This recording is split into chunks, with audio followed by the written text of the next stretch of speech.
Hi, this video is part of the 5 Minutes to Better Research series. This is Google versus the Pace University Library.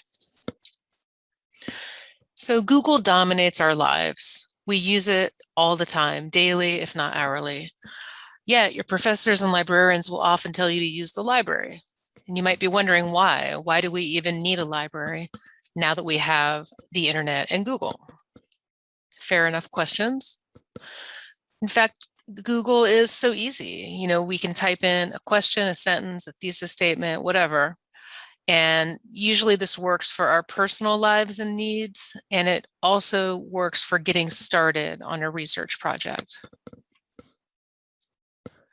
It's great for checking spelling, finding images and videos, and really just getting started and getting background information and context on your topic.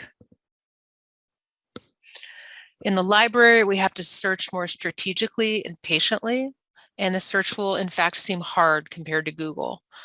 With Google, we often end up on Wikipedia, at least initially, and that is a crowdsourced encyclopedia, not a scholarly journal or book.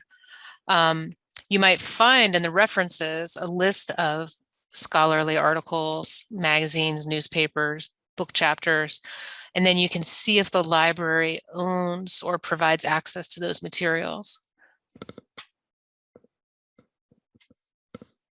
One great feature of Google, and really of any search engine, is news, finding news online.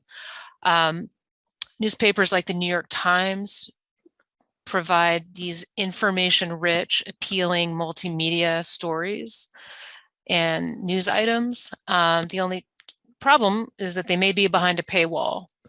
Sometimes you can read a certain number of articles per month, and then you'll be locked out and told to subscribe. But that multimedia stuff is not found in the library's databases. So that is a real feature, a real pro of Google and the internet. Also, Google will, at least theoretically, lead you to government agencies, professional associations, libraries, museums, art galleries, health institutions. These are appropriate, valid, and even invaluable sources.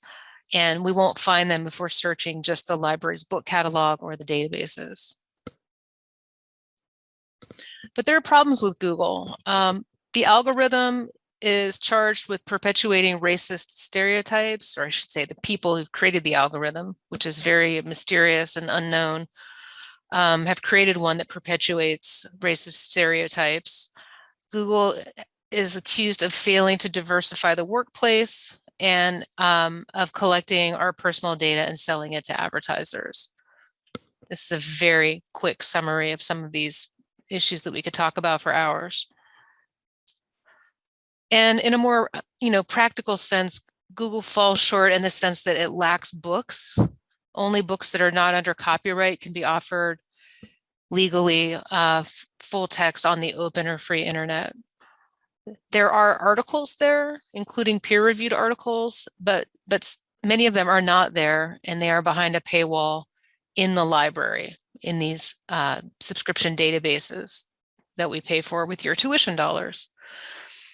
Also, Google returns many hard to evaluate results, which can lead to a lot of wasted time. If something's made it into the library, a book or an article in a database, already those resources have passed through a quality filter, so there's less wasted time. It's just that you need to actually put together a search strategy that leads you to the best material for your various research projects. But the library has these books and articles, as well as some other things like films, research guides, interlibrary loan, and more. Overall, the library has books and articles that are not on the free internet. And again, you're paying for them with your tuition. So here are a few books.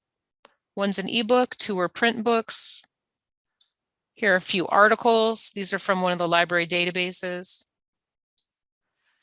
And finally, I want to conclude with mention of the librarians who are information professionals. We've been educated and we are constantly learning how to better help you find information, knowledge, and creativity for your classes and projects. So do please get in touch with us when you need help. Students are really overconfident about their abilities, we found.